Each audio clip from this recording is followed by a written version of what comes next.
Ipaghanda mo nga ako ng almusal, Karen. Bilis at baka malate na ako sa trabaho. Ikaw na lang, kuya. Nag-aasikaso na rin kasi ako para samahan si nanay sa pagtitinda nito mga bulaklak at baka tanghaliin na kami. Anak ng pating naman, oh. Saglit mo lang naman gagawin yun, nagre-reklamo ka pa? Sige na! May ginagawa nga rin ako, kuya eh. Hindi mo ba kayang ipaghain ng sarili mo? Sana kasi gumising ka na maaga. Alam mo palang may pasok ka eh. Ba, sumasagot ka na sa akin, ha? Bakit? Anong pinagmamalaki mo, ha? Ano ba kayong dalawa? Hindi ba kayo titigil? Nakakahiya sa mga kapitbahay. Ang aga-agay nagbabangayan kayo. Malas sa buhay yan. Yan kasing anak nyo eh. Nagpapahanda lang naman ako ng almusal kung ano-ano na ang mga sinasabi. Akala mo naman isang buong araw niyang gagawin yun. Tama na, Mateo. Hayaan mo't ako na lang ang maghahain ng almusal mo. Napakaliit na bagay, pinapalaki niyo pa. Di na, nawala na ako ng gana. Doon na lang ako kakain sa trabaho. Makalis na at baka tuluyang pa masira ang araw ko rito. Buisit! Taon 2016. Tarlac. Napailing na lamang si Mila sa pagdadabog ng kanyang anak na si Mateo. Matapos ay 2 na lamang silang naiwan ng bunso na si Karen. Nagtatrabaho sa isang malaking pabrika sa sentro ang binata at tuwing araw ng linggo ay day off noon. Tanging pagtitinda lamang ng mga bulaklak sa harap ng simbahan ang pinagkakakitaan ng mag-ina upang kahit papaano ay makatulong sa mga gastusin sa bahay. Bata pa lamang sila Karen, namatay na ang kanilang ama dahil sa sakit na diabetes. Karen, anak, huwag kang sumimangot dyan at baka malasin tayo. Ano ba nangyayari sa'yo? Sorry, Nay. Naiinis lang kasi ako kay Kuya eh. Porke may trabaho, akala mo kung sino na. Napakayabang magsalita. Hayaan mo na lamang ang kuya mo at baka pagod lang at maraming iniisip sa trabaho. Intindihin na lamang muna natin siya. Palagi naman siyang ganun eh. Kaya walang girlfriend kasi napakasama ng ugali. Ano ka ba naman, Karen? Huwag kang magsalita ng ganyan. Hindi ko mo walang nobya eh. Masama na kaagad ang ugali. Malay mo, wala palang talagang magustuhan ng kuya mo at masyadong abala sa trabaho. Ikaw talaga, oo. Ay, ewan ko ba dyan kay kuya, Nay? Minsan parang ayaw ko nang umuwi ng bahay kasi palagi na lang kami nag-aaway. Anak, hayaan mo na't kakausapin ko na lamang siya. Pero alam mo, kahit ganun ang kuya mo, naniniwala ako na mahal ka noon. Pasensya na, Nay, ha? Sorry sa naging asal ko at sa pag-iisip ng masama tungkol kay kuya. Ay nako, wala yon anak. Natural lang minsan sa mga magkakapatid ang hindi pagkakaunawaan. Pero ang mahalaga, pagkatapos ng araw, tayo-tayo pa rin naman na magkakasama. Kaya ayusin mo na yung mukha mo at baka sa halip na lapitan tayo ng grasya eh, matakot pa ang mga mamimili at tumakbo pa palayo. Grabe naman kayo, Nay. Anong tingin nila sa akin? Halimaw? Nagtawanan na lamang ang mag-ina, saka itinuon ang mga sarili sa pagtitinda ng bulaklak. Samantala, habang nasa trabaho si Mateo at kausap ang katrabahong si Julian, ay napansin noon na nakasimangot siya, kaya naman hindi na nun napigilang magtanong. O pre, soft drinks. Teka, bakit parang Biyernes Santo na naman yung mukha mo? Tsaka napansin ko rin kanina ka pa bad trip sa trabaho May problema ba? Salamat pre, naiinis lang ako. Nagkasagutan na naman kami nung kapatid ko kanina sa bahay bago ko umalis eh. Hindi kasi sumunod sa utos ko na ipaghain ako ng almusal, kaya ayun, hindi tuloy ako nakakain ng agahan bago pumasok. Sinong kapatid? Yung maganda ba? Sino pa ba? Wala naman akong ibang kapatid kundi si Karen lang.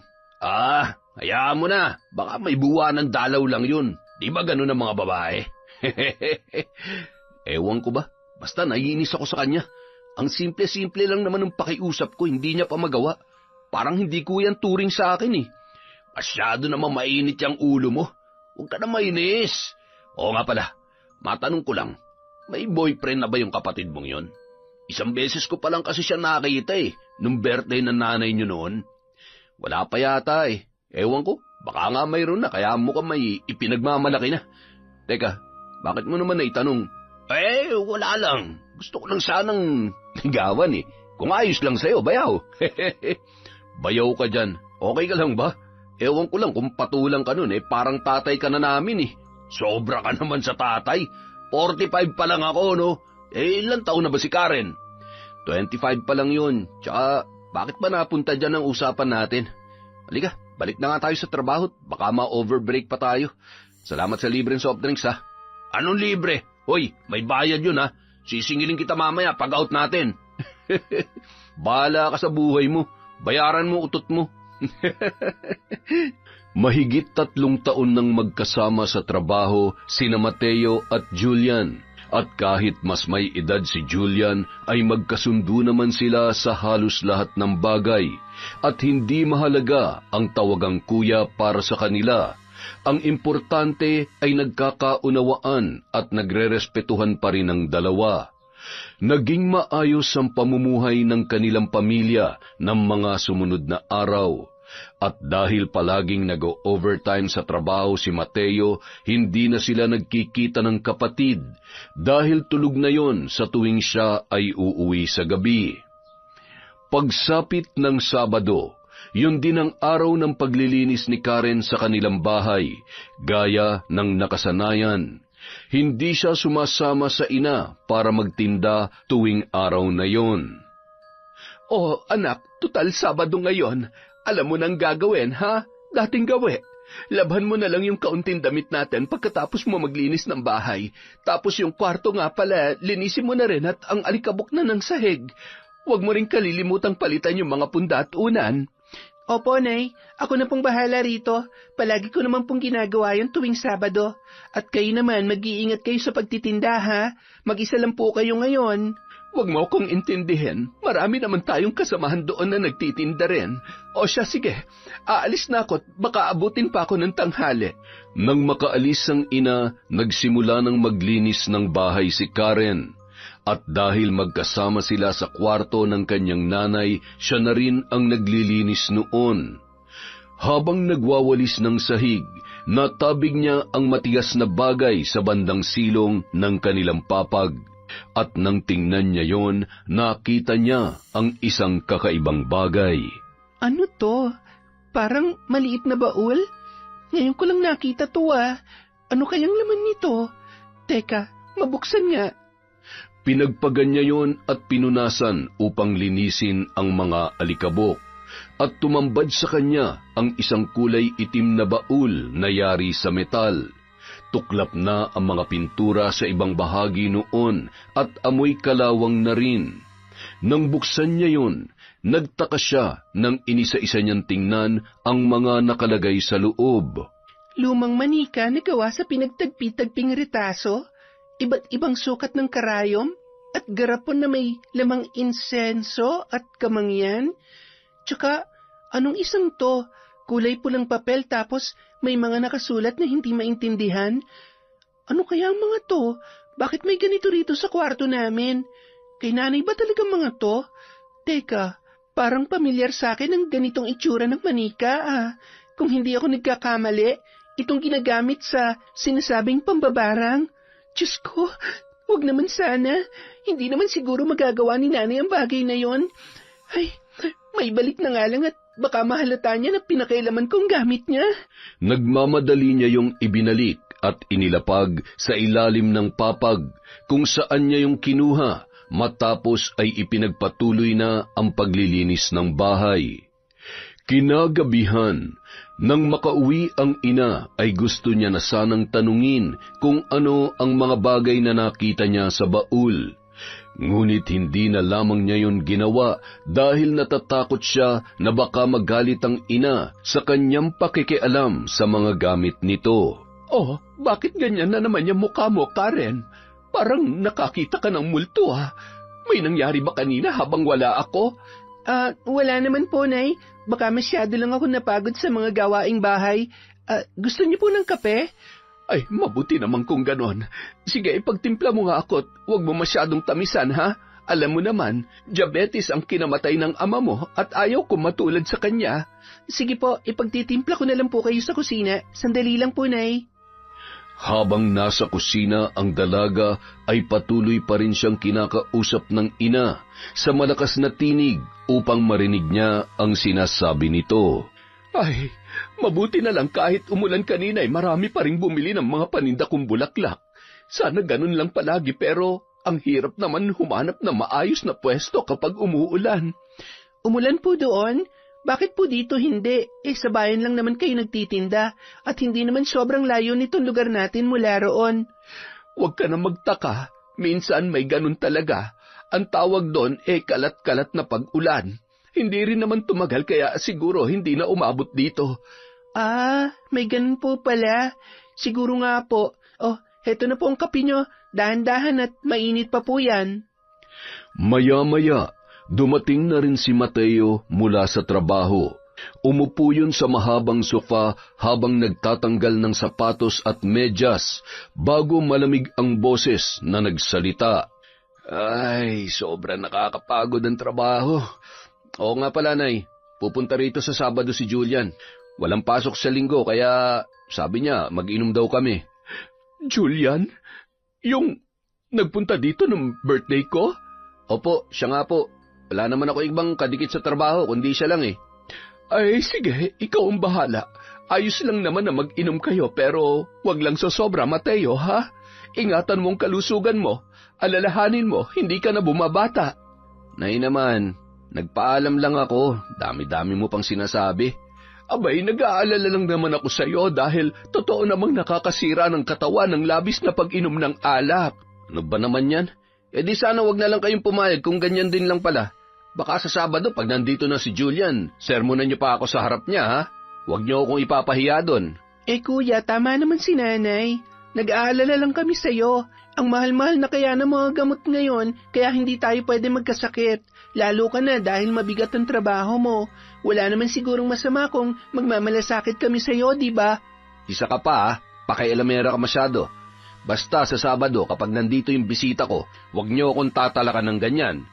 Makapasok na nga lang sa kwarto. Buisit na buhay to.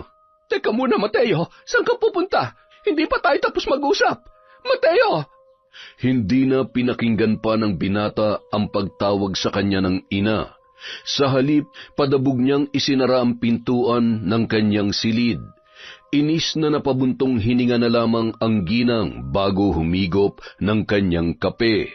Lintik na batang to, napakabastos talaga. Nay, kumalma ka lang dyan. Gaya nga ng sabi niyo sa akin, hayaan na lang natin si kuya, kasi baka pagod lang siya at maraming iniisip tungkol sa trabaho. Kung minsan kasi nakakapikon na rin eh. Hindi ko naman kayo pinalaking walang modo, kaya nagtataka ko kung bakit siya nagkakaganyan. Ganyan din naman na nararamdaman ko minsan pag nagkakasagutan kami. Pati nga ako halos sigawan na rin kanina, di ba? Hayaan niyo na lang at baka kung ano pang mangyari sa inyo dahil sa sama ng loob. Saglit lang po. Ikukuha ko kayo ng tubig na maiinom. Huwag yung puro kape at baka kumabog na naman ang dibdib ninyo. Ay, mabuti pa nga anak. Pero iinumin ko pa rin tong kape at sayang ito.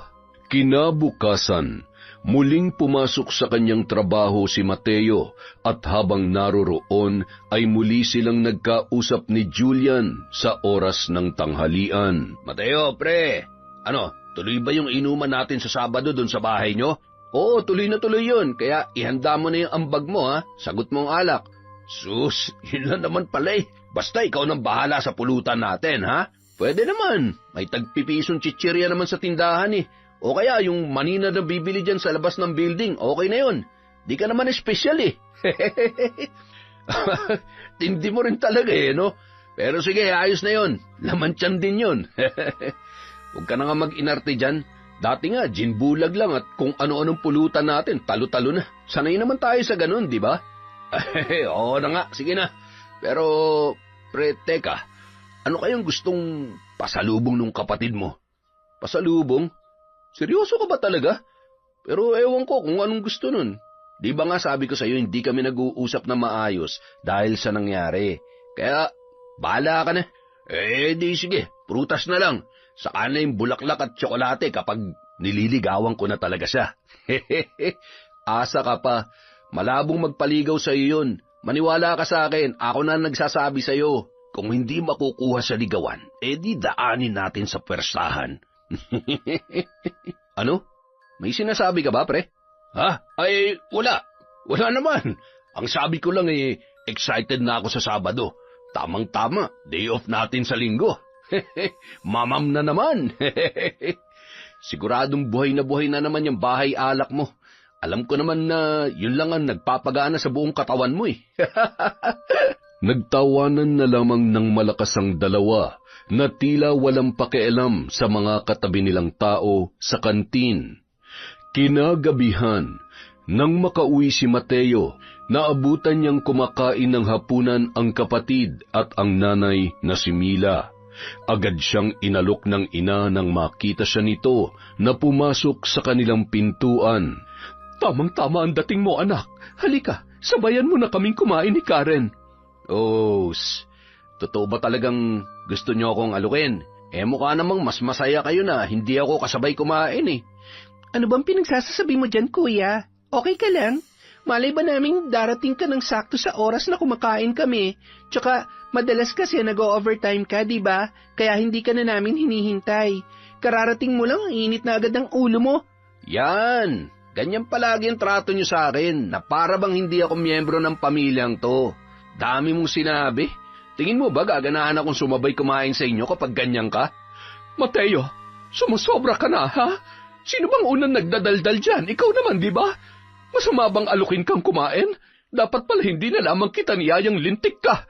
Bakit, akala niyo ba gusto ko kayong sabayan? Di rin, no? Sino naman ang gaganahan dyan? Mas mabuti pa na itulog ko na lang to. Wala ka na ba talagang respeto kay nanay? Ano ba kasing ikinagagalit mo? Hindi ko alam kung ikaw pa ba si Kuya Mateo o baka sinapian ka na ng kapwa mo, demonyo. Sabihin mo kung ano gusto mong sabihin.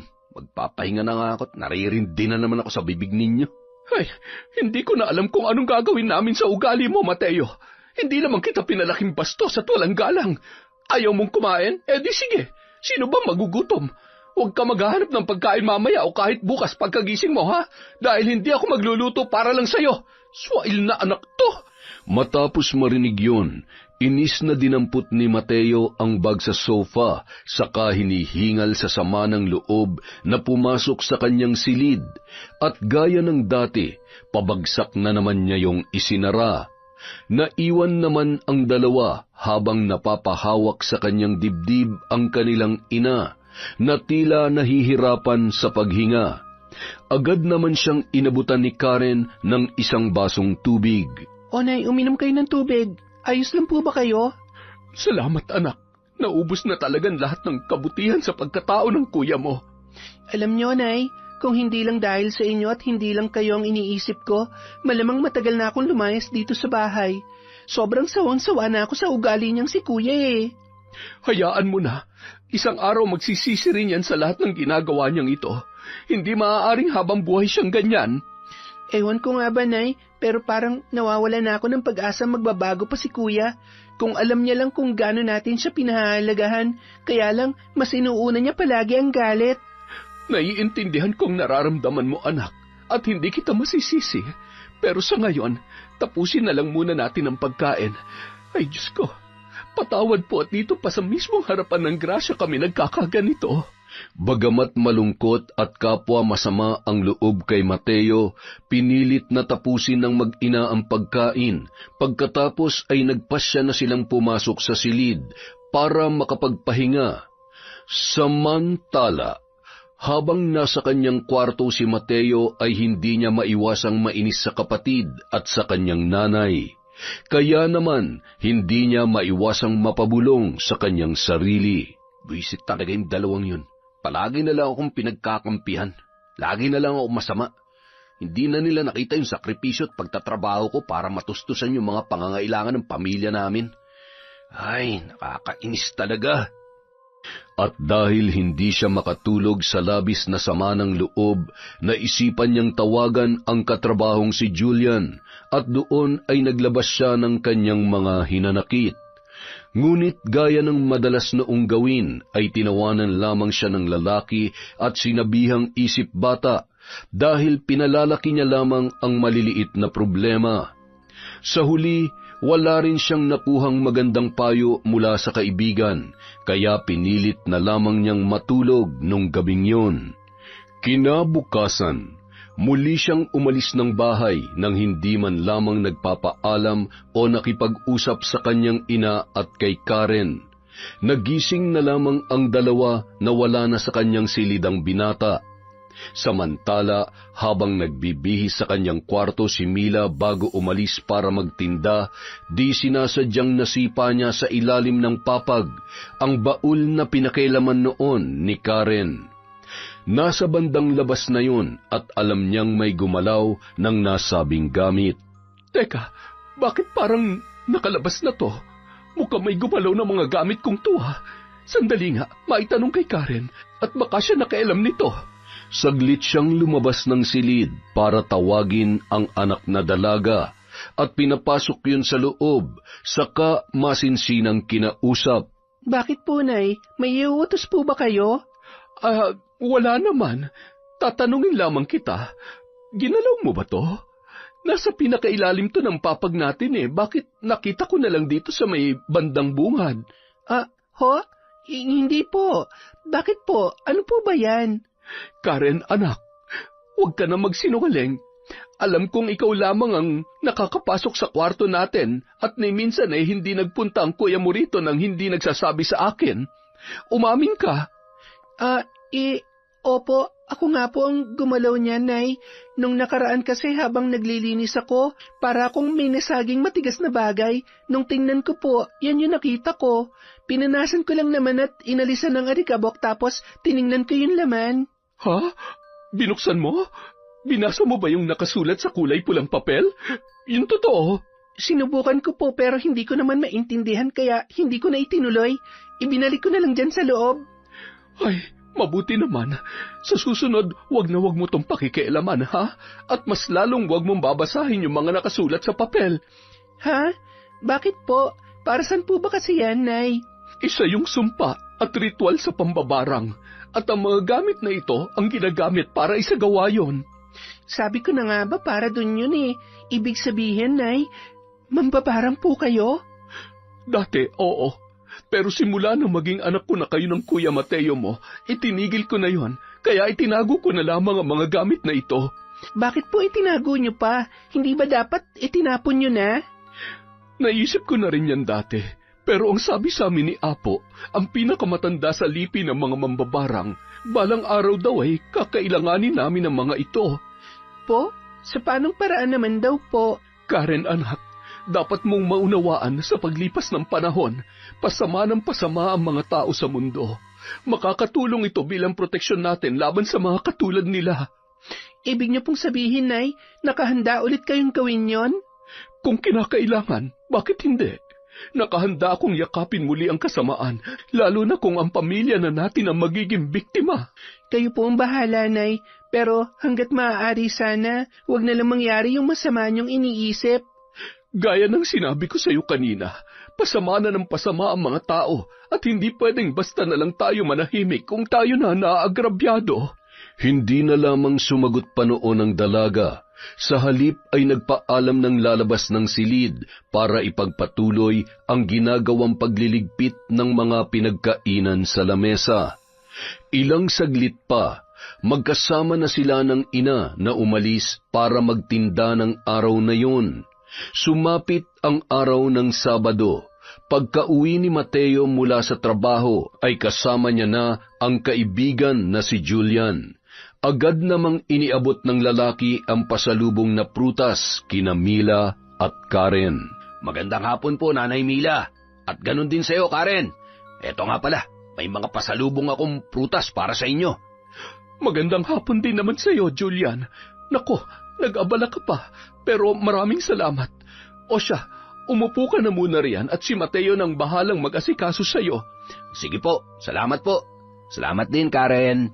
Walang anuman, Kuya. Papasok na po muna ako sa kwarto kasi may gagawin pa po ako. Huwag mo na akong tawagin, Kuya. Julian na lang. Tsaka huwag mo akong pinupo. Ganun ba? Di sige. Julian, maiwan na muna kita riyan, ha? Napangisi ang lalaki matapos yon sabihin ng dalaga.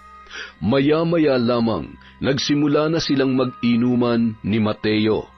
Inilabas ni Julian ang baon na alak mula sa kanyang bag at naglagay naman si Mateo ng mga chichirya na binili sa tindahan kanina bago dumiretso sa bahay.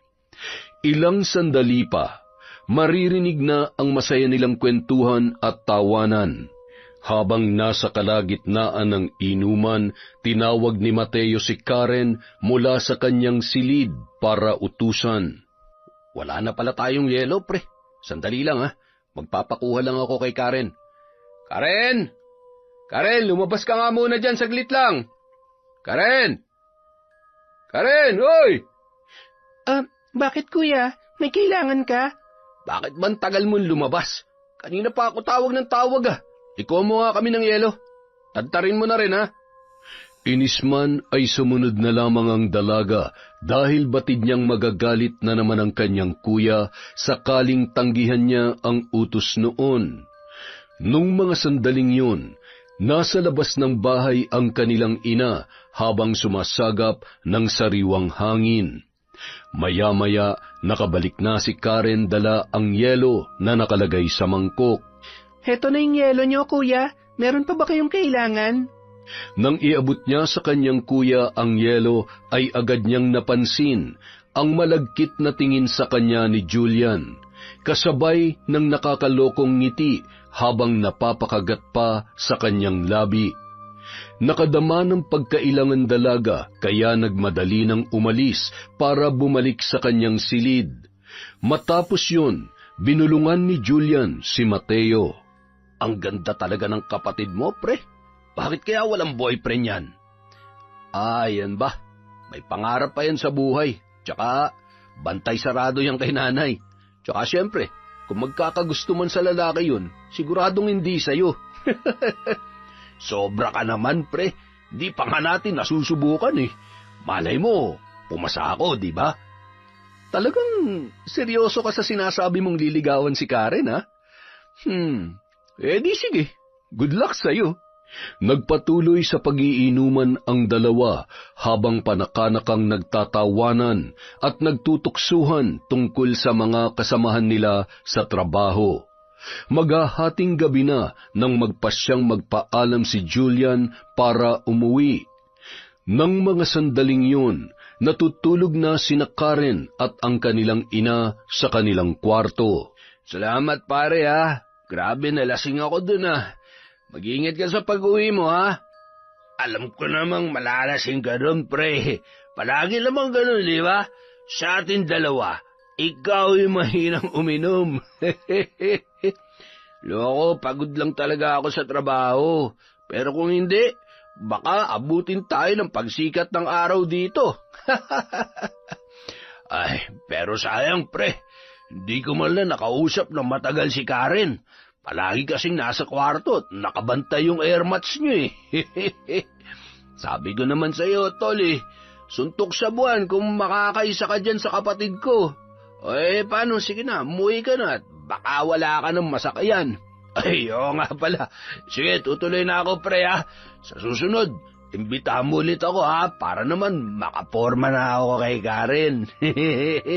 Unggoy, bahala ka sa buhay mo, pre.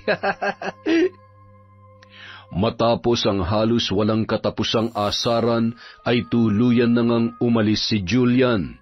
Pumasok na rin sa loob ng bahay si Mateo para magtungo sa banyo at saglit na naligo bago nagpunta sa kanyang sariling silid at natulog. Samantala, isang umaga habang magkasamang nag-aalmusal ang mag-inang sina Mila at Karen at nag-uusap tungkol sa gagawin nung araw na yon, nakatanggap ng tawag si Mila mula sa nakatatandang kapatid na nasa Pampanga at mayroon niyong masamang ibinalita. Hello, Kuya Gardo. Napatawag ka yata. Kumusta nga pala kayo dyan? Hindi ko alam kung paano sasagutin ang tanong mong yan, Mila. Pero huwag ka sana mabibigla sa ibabalita ko sa iyo, ha? Ha? Bakit, Kuya? Ano nangyari? Si Anita kasi, patay na ang bunso nating kapatid, Mila. Halos mabitawan ni Mila ang hawak na cellphone nang marinig ang sinabing yon ng kanyang kausap. Si Gardo ang pinakapanganay nilang kapatid at ang tinutukoy naman noon na si Anita ay ang bunso sa kanila. Ilang segundong natigilan ang ginang bago siya muling nakapagsalita sa nanginginig na boses. Ano ba nangyari, kuya? Kailan pa? Kagabi lang, nanganak siya sa panganay nila ng asawa niya at matapos niya magsilang ng sanggol, ay agad naman siyang pumanaw. 3 araw lamang namin siyang ibuburol kaya sana'y makarating ka kahit isang gabi man lamang. Sige, kuya. Bukas na bukas din ay bibiyahe ako papunta dyan. Pero ako lang mag-isang makakapunta dahil kapos kami sa pera ngayon. Ay, Diyos ko. Napakabata pa ni Anita para mamatay. Kawawa naman ang sanggol na isinilang niya. Ay, sige Mila. Aasahan ka namin ng mga hipag at bayaw mo rito. Hinihintay ka na rin ng iba pa natin mga kamag-anak. Mag-iingat ka sa biyahe at tumawag ka sa akin kapag nasa bayan ka na at nang may pasundo kita sa pamangkin natin na si Rene. Halos 5 minuto nang natatapos ang usapan nila ng kanyang kuya. Subalit nanatili pa ring nakatulala si Mila. Hinayaan naman siya ni Karen nang sa ganon ay magkaroon siya ng kaunting oras para makapag-isip at matanggap ang lahat. Ilang sandali pa, doon niya lamang ibinuhos ang kanyang luha saka nanginginig ang boses na nagsalita. Patay na raw ang tiya Anita ninyo. Kailangan kong pumunta sa Pampanga para sa 3 araw na burol. Diyos ko, sumalangit nawa ang kaluluwa ni tiya. Magpakatatag po kayo, Nay. Alam kong masakit ang mawalan ng mahal sa buhay. Lalo pa 3 na nga lamang kayo magkakapatid na wala pa yung isa. Karen, anak, bibiyahe ako bukas ng umaga. Gusto man kitang isama pero sapat lang ang pera natin para sa isang tao. Kaya maiwan na lamang kayo rito ng Kuya Mateo mo, ha? Pakiusap, anak. Huwag mo na lamang siyang papatulan sakaling makipagtalo siya sa'yo. Opo, Nay. Hindi na lang ako sasagot sa kanya para wala pong gulo. Tsaka, naiintindihan ko naman po kung hindi niyo ako maisasama. Ako na lang din munang papalit sa inyo sa pagtitinda ng mga bulaklak. Basta, Nay, mag-iingat po kayo bukas sa biyahe, ha? Lalo na't mag-isa lamang kayo. Nasa ganoon silang pag-uusap nang lumabas si Mateo mula sa kanyang silid. Nakabihis na yon at papasok na sa kanyang trabaho. Nang makita siya ng ina ay inalok siya noon para mag-almusal. Aalis ka na ba, anak? Halika, mag-almusal ka muna bago ka pumasok sa trabaho. May pagkain pa ba? Nakakaya naman sa inyo, baka para sa inyo lang niluto nyo. Siyempre naman meron pa. Para sa ating lahat ang almusal na yan, kaya kumain ka na. Umupo sa harap ng lamesa ang binata bandang tapat ng kanilang ina. Napansin niya na tila namumugto ang mga mata noon, kaya hindi niya napigilang magtanong. Oh, bakit parang umiyak ka, Nay? Ano meron? Nakatanggap ng tawag si Nanay kani-kanina lang habang kumakain kami. Patay na raw ang tiyang Anitang natin sa Pampanga. Ah, ganon. Eh, ano naman ngayon? Anong ano ngayon? Natural na lungkot si Nanay kaya siya umiyak. Ano ba namang klaseng tanong yan, kuya? Kung patay na, di ipalibing. Ganun lang naman kasimple yun. May magagawa pa ba tayo doon? Huwag kang ganyan, kuya. Irespeto mo naman yung nararamdaman ni Nanay. Tsaka tiyahin natin yung namatay, hindi kung sino lang. Pambihira ka naman, oh. At talagang sa harap ng pagkain mo pa ako sa sermonan, Karen? Ha? Tsaka, teka nga muna. Sino ka ba para pagsalitaan ako ng ganyan, ha? Kasi parang wala kang pakialam sa nangyayari at sa nararamdaman ni Nanay, Palibasa wala kang malasakit. Alam mo ikaw, Karen, tsaka kayo, Nay, itong tandaan nyo, ha? Kahit umiyak pa ang bumundo sa pagkamatay ng anak nyo, hindi na rin mabubuhay yun. Walang himala sa totoong buhay. Pagdasal nyo na lang. Sa sinabing yon ni Mateo, hindi na nakapagpigil pa ang kanilang ina at malakas na sinampal ang kanyang anak. Halos magpanting ang kanyang tainga sa lakas ng pagkakasampal sa kagalit na nagsalita ang ginang. Napakabastos mo talaga kahit kailan. Wala kang modo. Kahit sa mga patay na tao, bastos ka. Sinasabi ko na nga, be. Mauuwi na naman sa walang kwentang pagtatalo ang usapan na to. Kahit maliit na bagay lang, pinalalaki nyo pa. Ikaw ang nagsimula ng ganitong usapan, kuya. Kaya wag mong ibalik sa amin ang sisi. Hindi ka ba nagsasawa? Araw-araw ka na lamang ganyan. Ewan ko sa inyong mag-ina. Makalayas na nga lang. Nawalan na naman tuloy ako ng ganang kumain. Mateo, bumalik ka rito!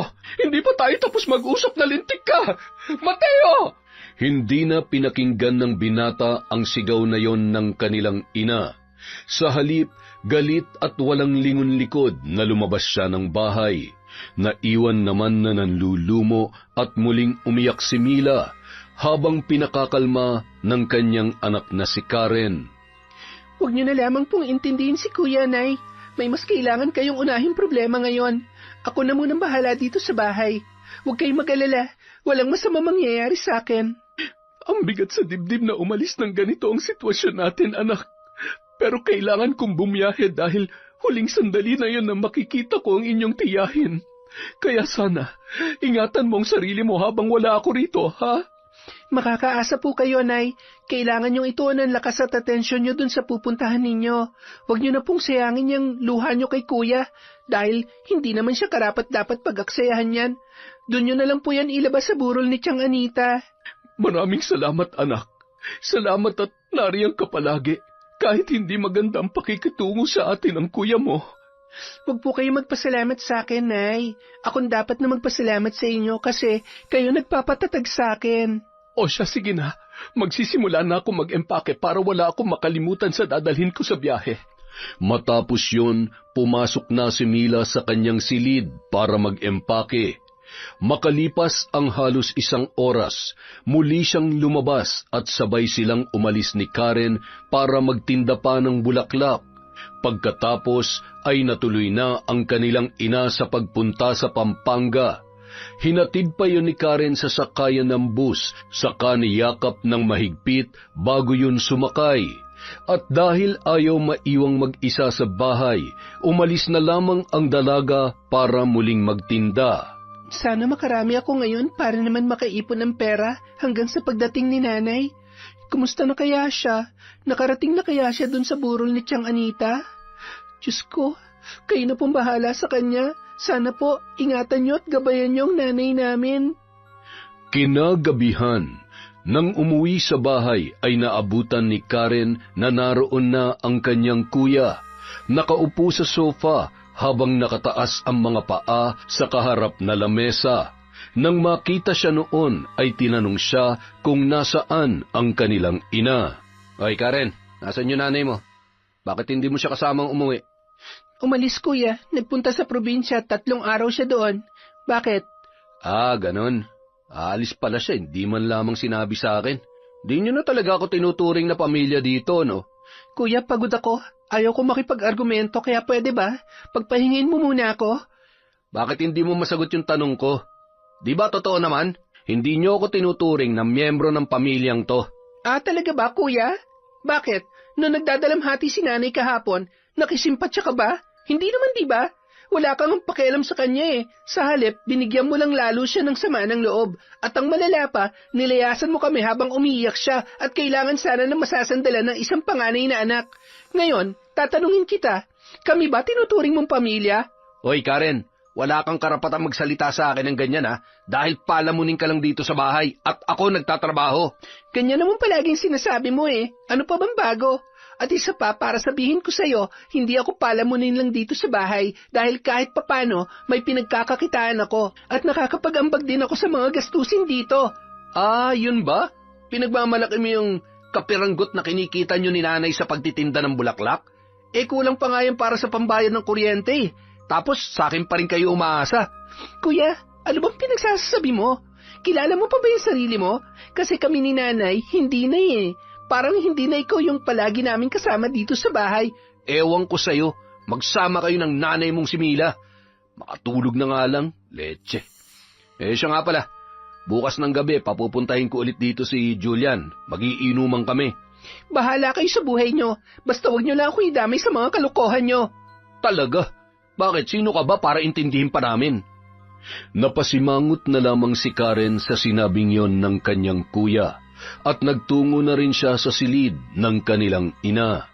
Sa inis, hindi niya maiwasang mapabulong sa sarili habang nakaupo sa gilid ng kanilang papag. Nakakabwisit talaga yung si kuya. Daig pang babae kung makapagbunga nga. Akala mo naman si lahat ang gumagastos dito sa bahay.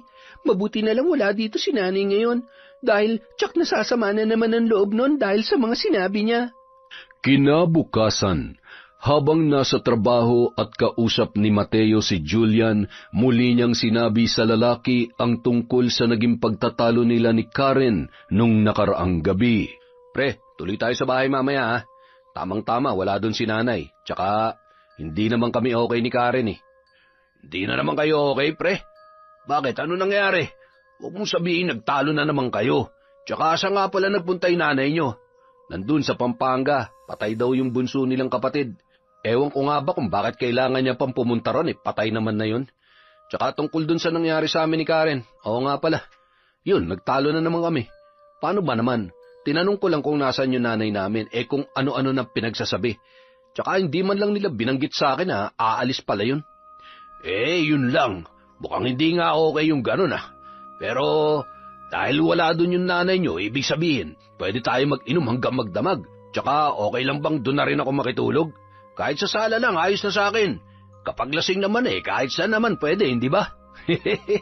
Mukha mo, talagang sa sala ka lang pwede matulog. Alam nga naman tumabi ka sa akin. Ano ka, Shoke? At mas lalong hindi ka pwedeng tumabi kay Karen dahil baka tagaing ka nun, tapos umuwi kang bitbit yung sarili mong ulo. Nagtawanan na lamang ang dalawa, matapos ay nagpasya na silang bumalik sa kanilang trabaho. Kinahapunan, nang matapos ang oras ng trabaho ay magkasama na nga silang nagtungo sa bahay ni Mateo. At dahil hindi pa nakakauwi si Karen mula sa pagtitinda, nagsimula na silang mag-inuman kahit wala pa ang dalaga, matapos kumain ng take-out mula sa labas. Ang tagal naman ng kapatid mo, pre. Baka mapanis na tong ensaymadang pasalubong ko sa kanya. Masyado ka namang apurado. Hintayin mo lang, baka parating na yun. Anong oras na rin naman tagay mo na muna to. Makalipas ang halos 1 oras, dumating na rin si Karen. Halata sa mukha ng dalaga ang pagod sa buong maghapong pagtitinda.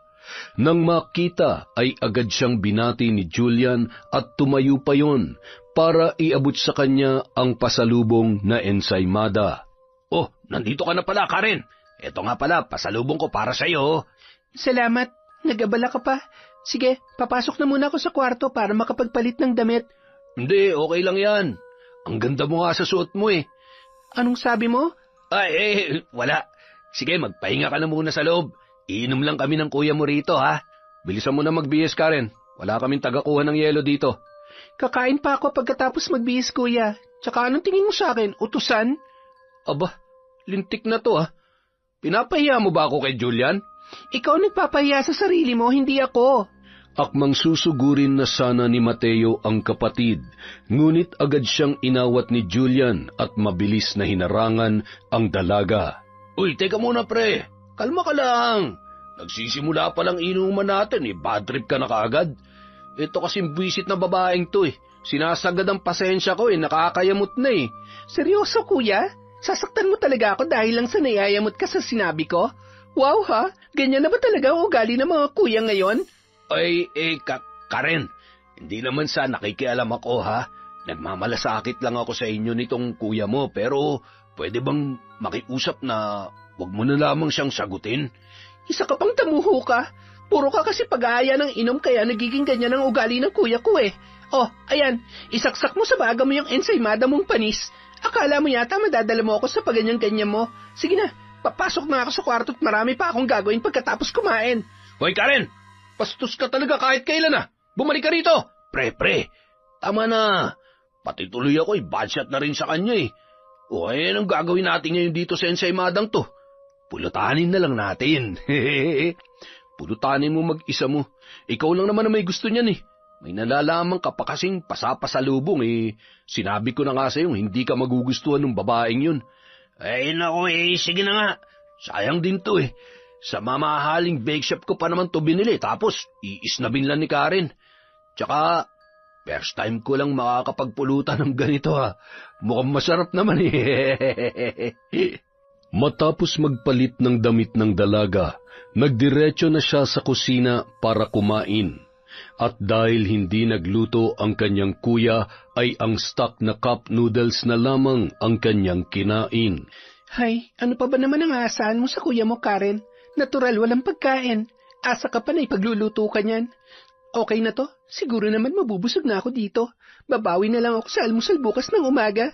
At habang nasa kusina ang dalaga na inuubos ang pagkain, ay dinig niya mula roon ang ingay ng mga boses at tawanan ng dalawa habang nagkukwentuhan sa sala. Tuloy, hindi niya maiwasang mainis at mapabulong muli sa kanyang sarili. Napakaingay naman ng dalawang to. Makatulog kaya ako ngayong gabi? Siguradong hanggang umaga yan inuman nilang yan. Lalo pa ngayong wala rito si nanay. Walang sasaway sa kanila. Ay, nakakainis talaga. Samantala, habang nag-uusap ang dalawa sa sala, ay saglit na nagpaalam si Mateo para magtungo sa banyo. Liku-liko na ang salita ng binata at tila pilipit na ang dila habang nagsasalita. Saglit lang, pre, ha? Jingle lang ako. Naituloy ako kakatawa sa mga jokes mo. Sige lang, pre. Ubusin mo na yan doon para may laban ka ulit pagbalik mo. Marami pa akong baon para patawarin ka. Dito ako. Baka pagbalik ko, tulugan yan. Hintayin mo ako dyan, ha? Walang sukuan. Ako pa ba? Baka ikaw ang makatulog agad. Matapos yun, susuray-suray na naglakad patungo sa palikuran si Mateo. Ang hindi niya alam, may masamang balak pala ang kanyang katrabaho na si Julian. At ako pa makakatulog, ha? Tingnan lang natin kung hindi ka bumagsak sa tabletang to. Good night, Mateo. Tumatawa niyang inilagay sa baso ni Mateo na may lamang alak ang isang maliit na tableta at mabilis siyang natunaw. Samantala, nang makita ni Karen na medyo may tama na ang kanyang kuya, ay nagmadali na siyang ubusin ang kinakain dahil plano niyang pumasok sa banyo para maligo bago matulog. Maya-maya, lumabas na ang kuya niya mula sa banyo at bumalik na yon sa inuman nila ng kaibigang si Julian. Welcome back, pre! Tara, shot pa tayo! Bottoms up, ha? Para magkaalaman na kung sinong talagang mahina at kung sinong totoong malakas sa ating dalawa. Cheers! Yes, minata ang subukan, ha? Sige, simutin na natin ang baso. Kung kaninong baso may material laman, siya maglilinis ng banyo pagkakaising bukas, ha? Magkasabay nilang tinungga ang laman ng mga baso hanggang sa masimot yun. Pinalakpakan pa ni Julian si Mateo nang ibaba noon ang kanyang pinag-inuman na wala na ni gapatak na laman, saka makahulugang tumawa habang napapabulong sa kanyang sarili. Tagumpay ang unang plano mo, Julian. Ngayon pa lang, magpakasaya ka na dahil maya-maya lang, mapapasayo na ang pinapangarap mong si Karen.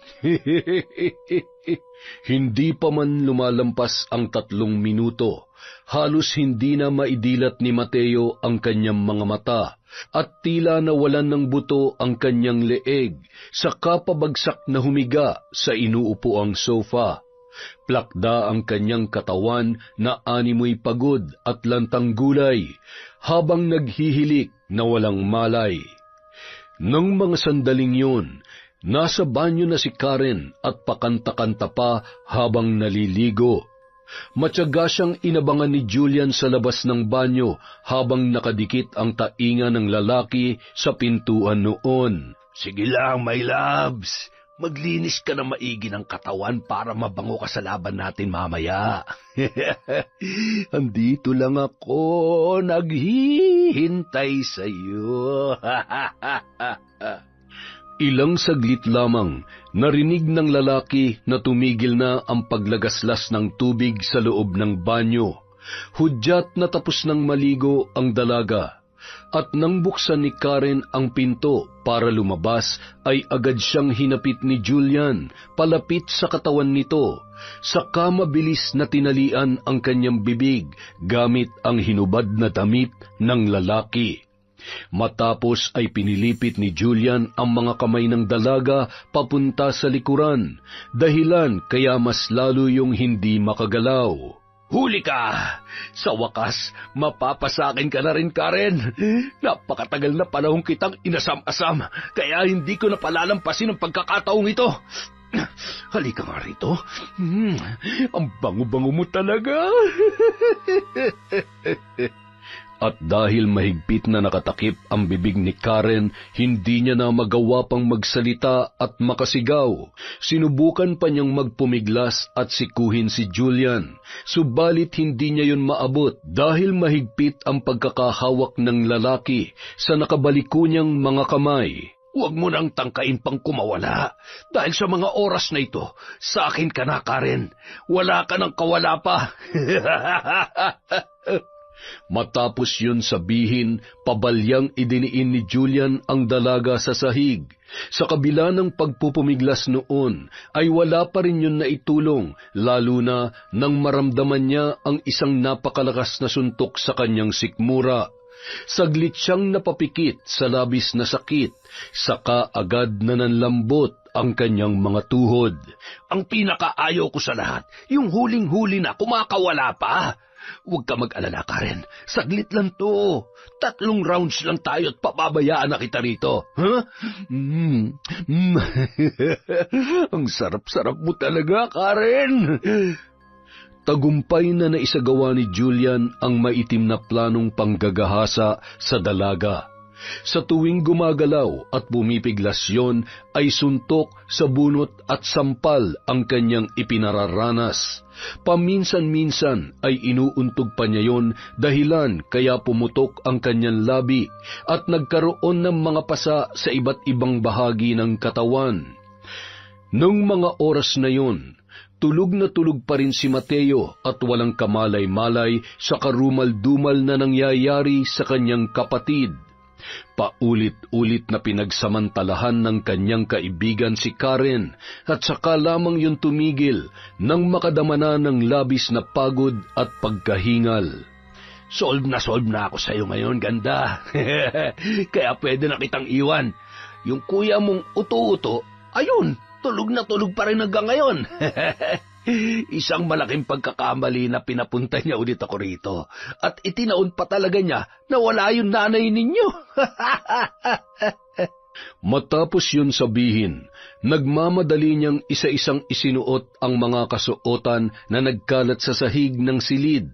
Ngunit hindi na nagawa pang alisin ang pagkakabusal sa bibig ni Karen gamit ang kanyang damit. Patawa-tawa pa yun na pumapalakpak saka pinuntahan si Mateo. Hinubad niya ang suot na t-shirt ng lalaki at yun naman ang kanyang sinuot bago tuwang-tuwang napapabulong sa kanyang sarili. Ayos! Saktong-sakto pala sa akin tong damit mo, pre. Salamat dito, Bye-bye! Nang makaalis ang lalaki, kahit hirap, ay pinilit na kumilos ni Karen para alisin ang pagkakatali ng damit sa kanyang bibig. Iniwan siya ni Julian na walang anumang saplot sa katawan. Gusot-gusot ang buhok at puno ng pasa ang buong katawan. Idagdag pa ang mga putok sa kanyang labi at ang sugat sa kanyang noo dulot ng pagkakauntog sa sahig. Habang ginagawa yun, umiiyak siyang galit na napapabulong sa kanyang sarili. Mamatay ka na, Julian. Papatayin kitang demonyo ka. Magbabayad ka sa ginawa mong ito sa akin. Nang mapabaling sa sala, ay nakita niya ang kanyang kuya Mateo na bagsak ang katawan habang mahimbing pa rin na natutulog sa sofa. Dahan-dahan siyang lumapit sa kanyang kuya at umupo sa tabi noon. Saka sinubukan yung gisingin. Kuya Mateo, gumising ka. Parang awa mo na, tulungan mo ako. Pinagsamantalaan ako ng kaibigan mo si Julian. Dahil maghahating gabi na nung mga oras na yon, wala siyang mahingan ng tulong. Litong-lito si Karen at hindi alam ang gagawin dahil bukod sa masakit ang buo niyang katawan, pakiramdam niya ay nawalan siya ng karamay sa isang iglap dahil sa pangyayari na hindi niya kailanman inaasahan.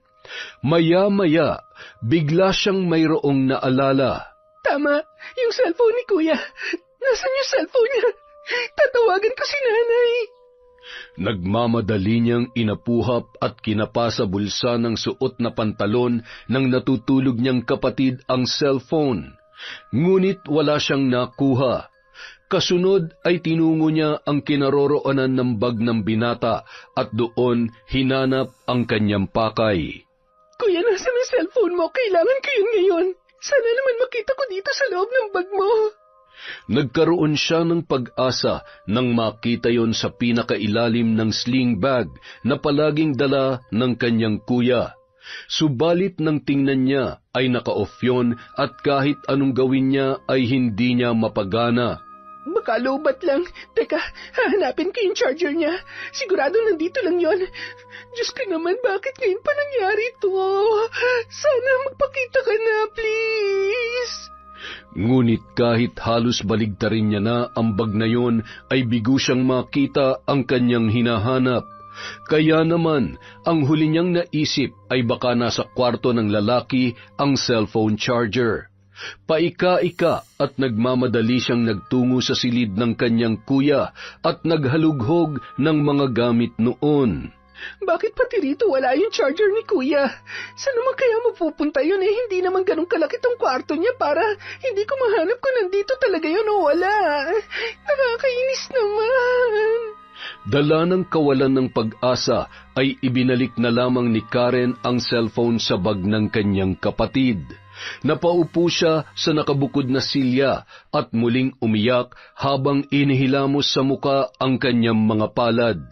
Gusto niyang sumigaw nung mga oras na yon, ngunit nahihiya siya makaabala sa mga kapitbahay at wala pa siyang balak na isiwalat ang nangyaring pambababoy sa kanya ni Julian. Maya-maya pa, dahan-dahan siyang tumayo habang patuloy pa rin ang pagtulo ng kanyang mga luha. Saglit na sinulyapan niya ang kanyang Kuya Mateo at doon ay may isang bagay siyang napagtanto. Kasalanan mong lahat ng to, Kuya. Kung hindi mo sana dinala rito ang hayop na lalaking yon, hindi rin sana mangyayari sa akin to. Hindi sana masisira ang dignidad ko nang hindi mo nalalaman. At ang masakit pa, ikaw na kapatid ko na inaasahan ko magtatanggol at magpoprotekta sa akin, ay siya rin naging daan para masira ang pagkatao ko. Matapos yun sabihin, nagtungo na siya sa kwarto upang ipahinga ang pagal niyang katawan at isipan. Bago pumikit para matulog, ay umusal muna siya ng taimtim na dasal habang tahimik na umiiyak. Sana po, mapatawad niyo ako sa paraan na gagawin kong paghihiganti sa lalaking sumira sa pangarap at buo kong pagkatao. Batid kong mauunawaan niyo kung bakit ko gagawin ang bagay na yon. Patawarin niyo rin po sana ang aking ina, sapagkat siyang magiging kasangkapan para masumpungan ko ang inaasam kong katarungan. Matapos sabihin yon, muling yumugyog ang kanyang mga balikat, dulot ng pigil na pag-iyak, hanggang sa hindi niya na namalayan na nakatulog na pala siya. Kinabukasan, nagising si Karen sa malakas na sigaw ng kanyang Kuya Mateo. Tila nahimasmasan yon na hinahanap si Julian at nagtatanong sa kanya kung anong nangyari nung gabing yon. Hindi na ako magtataka kung wala kang alam sa naganap kagabi, Kuya. Kahit kailan naman, hindi ko naramdaman na may halaga ako sa iyo bilang kapatid mo eh. Sinubukan kong gamitin yung cellphone mo para tawagan si Nanay, pero sa kamalasan, nakapatay yun at hindi ko makita kung saan mo nilagay yung charger mo. Kaya pakiramdam ko, wala akong sinumang karamay. Diyos ko, patawad. Hindi ko alam na ganun pala kalala ang nangyari. Iniiwan ko rin kasi sa locker dun sa trabaho namin yung charger ng cellphone ko eh. Tsaka Karen, maniwala ka. Wala na akong maalala sa mga sumunod na nangyari. Basta ang alam ko lang, sabay naming iniinom ni Julian yung laman ng baso pagkagaling ko dun sa banyo. Tapos biglang naging blanco na sa akin ang lahat. Yun ang huli ko naaalala. Bakit? Naniniwala ka ba, kuya? Naniniwala ka ba na ginahasa ako nung demonyong bisita mo habang ikaw tulog na tulog dahil sa kalasingan, kaya hindi mo man lamang ako nagawang ipagtanggol? Hindi makapaniwala si Mateo sa sinabing yon ng kanyang kapatid.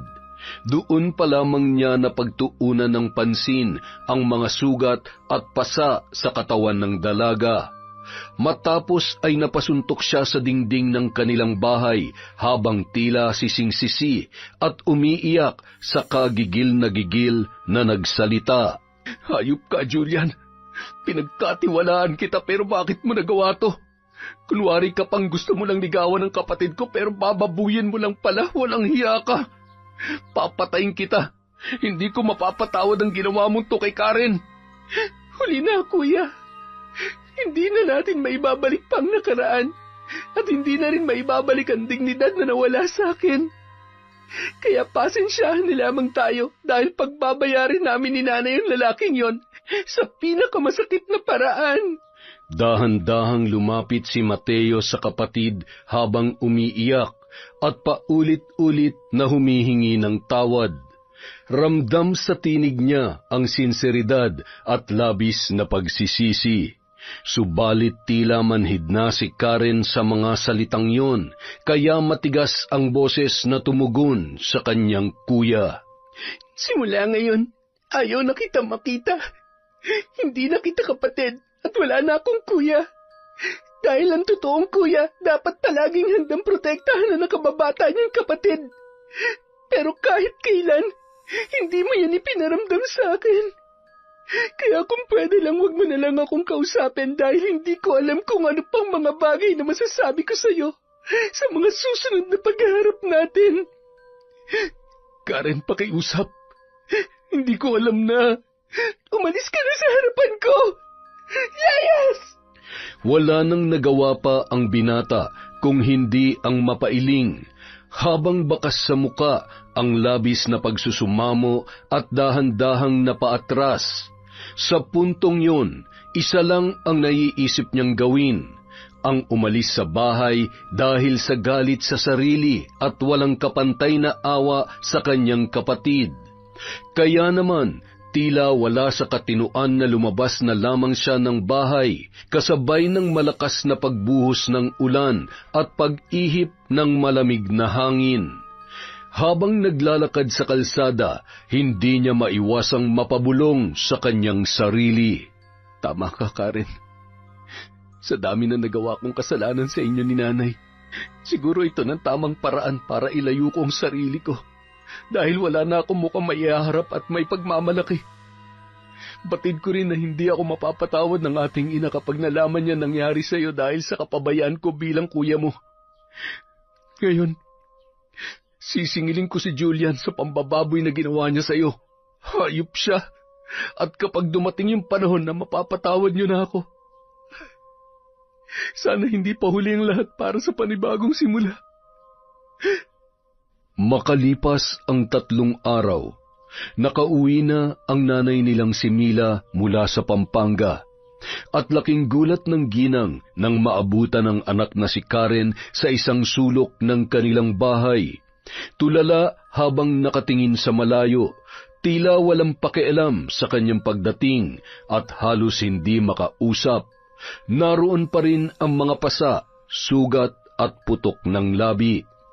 Kaya naman, taranta niyang nilapitan ng anak saka nagtanong kung ano ang nangyari.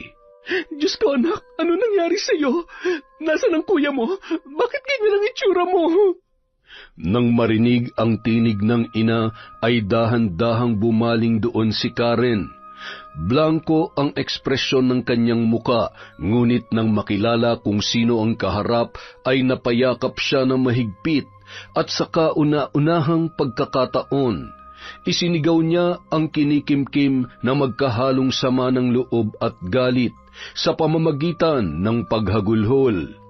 Gumanti naman ng yakap ang kanyang ina at hinayaan lamang siya na umiyak hanggang sa maya-maya ay tila nahimasmasan na siyang nagsalita ng maayos. Mabuti naman po at ligtas kayong nakabalik, Nay. Sana po, hindi niyo na lang ako iniwan. Sana, hindi niyo na lang ako ipinagkatiwala kay Kuya. Anak, alam mo naman ang dahilan kung bakit ako pansamantalang umalis, hindi ba? Tsaka, ano mga sinasabi mo? Hindi kita maintindihan. Sabihin mo nga sa akin, anong totoo nangyari, Karen? Napabuntong hininga muna ang dalaga at tila handa ng isiwalat ang lahat sa kanyang mahal na ina. At sa kabila ng bigat na nararamdaman, nagawa niyang isalaysay ang lahat ng buong pangyayari hanggang sa kung paano umalis sa bahay ang kanyang Kuya Mateo. At gaya ng inaasahan, abot langit din ang galit ni Mila sa lalaking si Julian. Hayop siya! Hindi ko siya mapapatawad. Mga demonyo sila. Mapapatay ko ang Julian na yan. Sinasabi ko na nga ba hindi mapagkakatiwalaan ng lalaking yun eh. Ngayon, hintayin niya ang paghihiganti ko. Wala akong ititira sa anumang bahagi ng katawan niya.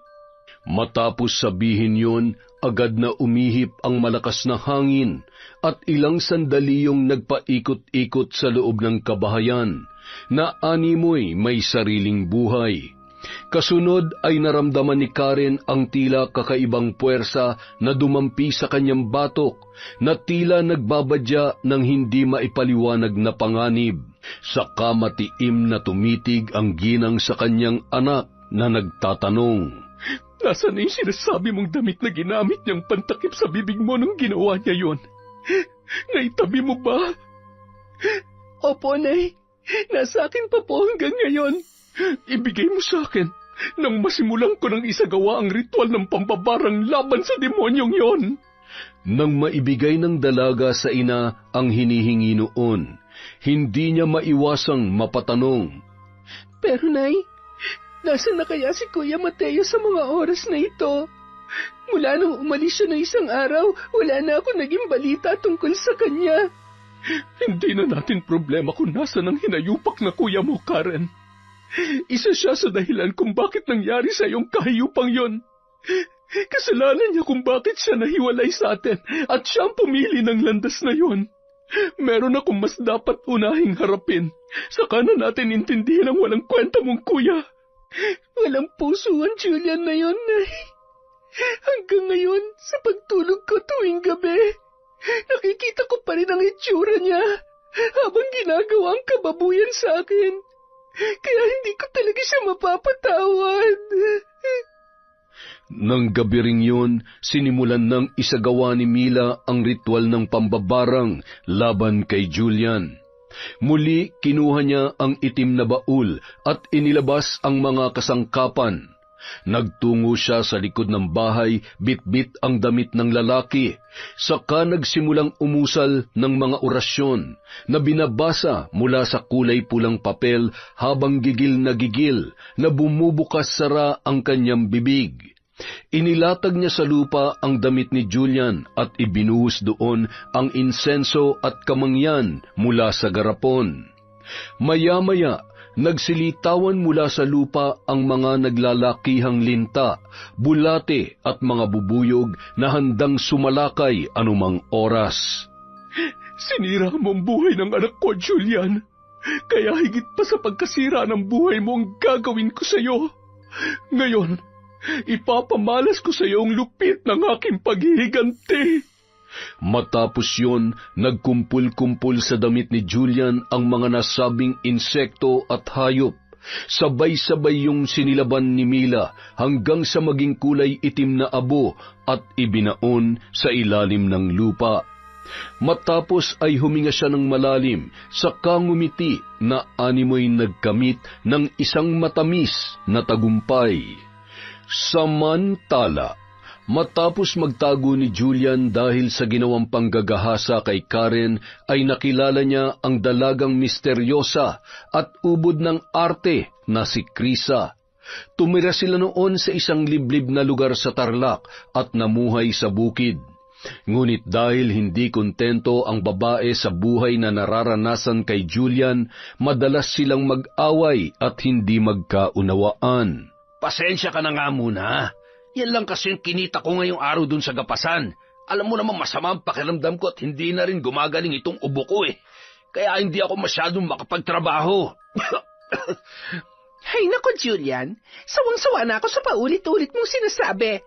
Tsaka, isa pa ha, 3 araw na yung ubo mo, mga sugat mo sa katawan. Pero hanggang ngayon, hindi ka pa rin gumagaling. Hindi ka ba nandidiri sa sarili mo? Kasi ako sobrang sukang-suka na kapag nakikita ka. Nahihiya na rin ako sa mga kaibigan kong nakakaalam na nobyo kita, buwisit ka. Hindi ko rin alam kung ano nangyayari sa akin eh. Ilang beses na rin akong nagpabalik-balik sa health center pero wala naman daw silang makitang problema kaya hindi ko rin alam kung saan nanggagaling ang mga sugat kong ito. Nagbigay lang ng ointment at kung ano-anong pinapainom sa akin. Hay nako, huwag na nga natin pag-usapan yan. Mas lalo lang akong nawawala ng gana kapag nakikita kita eh. Tsaka, teka, bakit parang may mga nanana rin yan? Parang puputok na nga eh. Magamagana oh. Para kang buhay na patay. Huwag ka naman ganyan sa akin, Chris ha? Akala ko ba'y mahal mo ko? Oo, mahal nga kita. Dati eh. Kasi hindi pa ganyan ang itsura mo. Tingnan mo nga, oh. Mukha ka ng ligaw na ermitanyo. Ang lalim ng mga mata mo. Tsaka mukha ka ng kalansay sa sobrang payat. Tapos yung ubo mo parang 10 tambol ang katumbas ng tunog. Hay, nako, makaipon lang talaga ako ng pamasahe. Babalik na lang ako sa mga magulang ko. Mas maayos pang buhay ko doon kaysa dito eh. Napailing na lamang si Julian at mangiyak-ngiyak dahil sa labis na awa sa kanyang sarili. Ilang araw na kasi niyang iniinda ang pananakit ng buong katawan at pagsusuka na wala namang dahilan. Noong una, inakala niyang simpleng lagnat lamang yun, subalit ng mga sumunod na araw, nagsimula na siyang tubuan ng mga sugat at butlig, na maging ang mga doktor na sumuri ay hindi rin matukoy kung ano ang naging sanhi. Ano kaya ito nangyayari sa akin? Nawawalan na ako ng pag-asa magpunta sa ibang mga doktor kasi pare-pareho lang naman ang sinasabi nila. Kesyo wala makitang dahilan, wala namang impeksyon, pare-pareho rin ang pamahid na gamot na binibigay. Ano to? May mga nana at parang mga tubig-tubig sa loob tapos sasabihin nila wala lang. Para silang mga tanga. Nakakahiya na tuloy kay Krisa. Nandidiri na sa akin. Ayaw na akong tabihan sa pagtulog. Ipinagwalang bahala na lamang ni Julian ang kanyang nararamdaman, sapagkat gustuhin man niyang magpatingin sa mga espesyalista ay wala naman siyang sapat na pera at wala siyang makakasama para man lamang siya ay alalayan. Sa kabilang banda, habang pagala-gala sa lansangan ay tanging paghingi na lamang ng pagkain ang bumubuhay kay Mateo. Hindi na rin makilala ang binata dahil halos butot balat na yun at hindi na nawawala ang matinding pag-ubo. Ngunit isang araw, hindi inaasahan, nagkasalubong sila ng kanyang kapatid na si Karen. Kuya Mateo, ikaw ba yan? Ikaw nga. Diyos ko, ano nangyari sa'yo? Wala na kami naging balita sa'yo simula nung araw na umalis ka sa bahay. Tsaka, ang laki na rin ang ipinayat mo, kuya. Mahigit 1 linggo ko palang nawawala sa atin Tapos, inuubo ka pa yata. Karen, hindi ko alam kung sasabihin ko pa sa'yo to. Hindi ako nagpapaawa. Gusto ko lang maging tapat dahil yun na lamang ang tanging tamang bagay na magagawa ko sa ngayon. Ang totoo, naging palaboy ako mula nung umalis ako sa atin. Hindi ko alam kung anong gagawin ko. Hindi ko matanggap yung nangyari sa'yo dahil alam kong nagpatong-patong na mga kasalanan ko sa inyo ni nanay. Pero sa totoo lang, wala na talaga akong mukhang mahiharap sa inyo. Sa totoo lang din, kuya, napatawad naman na kita. Yung kasalanan mo sa akin, problema magkapatid lang yun. At alam kong pwede nating ayusin yun anumang oras. Si Julian lang naman ang totoong may kasalanan sa akin. Pero huwag ka mag-alala. Gumawa na ng paraan si nanay para mapagbayad siya. Ilang araw na rin siya nag-aalala sa'yo pero dahil masama pa rin ang loob niya, hindi ka niya hinahanap. Inisip niya kasi na kusa kang uuwi kapag nakapag-isip-isip ka na ng tama. Nakakapag-isip naman ako ngayon ng tama, kaya lang nahihiya na talaga ako sa inyo eh. Sa maniwala kayo, sa hindi, gumawa ako ng paraan para hanapin si Julian pero hindi ko siya mahagilap kahit saan. Limitado lang din ang kaya kong gawin dahil wala akong sapat na pera para puntahan siya sa ibang lugar. Pero, teka, anong paraan yung sinasabi mo na ginawa ni nanay para mapanagot yung hayop na yun? Saka na namin ipapaliwanag sa'yo kapag nasa bahay ka na. Sa ngayon, kailangan mo nang sumama sa akin para mapatingnan ka namin sa doktor dahil parang hindi na normal yung sunod-sunod na ubo mo, kuya. Huwag ka mag-alala, hindi nagalit sa'yo si nanay. Sa huli, sino-sino ba naman na magdadamayan kundi tayo lang naman, hindi ba? At kahit nanlilimahid sa dumi ay hindi yun alintana kay Karen. Sa halip ay mahigpit niyang niyakap ang kanyang kuya na mahigit 1 linggong nawalay sa kanila. Pagkatapos ay nakumbinsi niya na rin yun na sumama pauwi sa kanilang bahay. Samantala, habang magkasama sa maliit na kubo sina Krisa at Julian, hindi na maipaliwanag ng lalaki ang nararamdaman dahil mas lumubha pa ang kanyang lagay. Ang init ng loob ng katawan ko, mahal. Parang sinusunog ang laman at buto ko. Aray! Lintik na yan ang sakit! So, anong gusto mong gawin ko? Umiyak? Tigilan mo nga ako sa kaartehan mo, Julian. Bumenta na yan. Mahal, hindi ako nag-iinarte. Totoong anghap din ang balat ko. Ang init at para akong nalalapnos. Tulungan mo ako. Teka, Julian, mukhang totoo na nga yung sinasabi mo, ha? Bakit parang unti-unting nasusunog yung mga sugat mo? Parang may mga lumalabas na bubuyog. Aray, ang sakit. Pinupunit ng mga bubuyog ang balat at laman ng katawan ko. Nasusunog ang buo kong katawan, Krisa! Ay, Diyos ko! Ano nangyayari sa taong ito? Bakit may lumalabas na linta sa katawan niya? Saan nagagaling ang mga yan, Julian? Hindi ko alam. Tumawag ka na lang ng albularyo pakiusap. May kutob ako na sila na lang ang kailangan natin at hindi doktor. Habang nagsasalita ang lalaki ay isa-isang nagsilabasan sa bibig niya ang bulate na halos magsiksikan sa loob. Maliliksing nagkikislutan ang mga yon at parami ng parami sa paglipas ng bawat segundo. Dahil doon, hindi na magawa pang huminga ni Julian at tanging mga daing na lamang ang kanyang nagagawa. Ewan ko sa'yo. Diyan ka na nga. May sa demonyo kayatang lalaki ka. Akmang aalis na sana si Krisa para iwan si Julian nang makita niyang sumukayon ng kulay itim na abo hanggang sa tuluyang malagutan ng hininga. Dilat ang mga mata at nakalaylay ang mahabang dila sa sahig habang nakahandusay at walang buhay na tila nginatngat ng mga insekto ang balat at laman.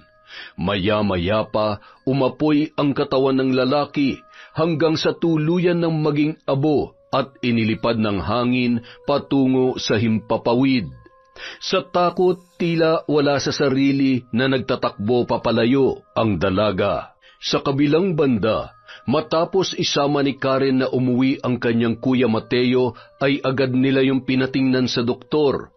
Doon ay napag-alaman nila na may malubhang sakit sa baga ang binata. Sinubukan pa nilang iligtas yon sa pamamagitan ng regular na gamutan, ngunit ang katawan na mismo ni Mateo ang kusang sumuko. Nakakamiss si Kuya Mateo, Nay. Sayang lang at hindi na tayo nagkasama-sama ng matagal. Nauunawaan ko nararamdaman mo, anak. Ako man ay nananabik na rin sa kuya mo. Pero ganun talaga ang buhay. Hindi natin masasabing naranasan nating mabuhay kung hindi tayo mauuwi sa kamatayan. At palagi mong tatandaan, habang may natitira pang panahon para sa pamilya mo, sulitin at kugulin mo yon sa makabuluhang bagay. Dahil kapag huli na ang lahat, hindi na natin maibabalik pa ang bagay na nawala na. Yon, isa na namang magandang kwento mula sa kwentong Enteng. Pasensya na po ulit, wala tayong shoutout ngayon. Marami lang pong ginagawa. Babawi po tayo sa susunod na upload. Again, maraming salamat po ulit mula sa kwentong Enteng.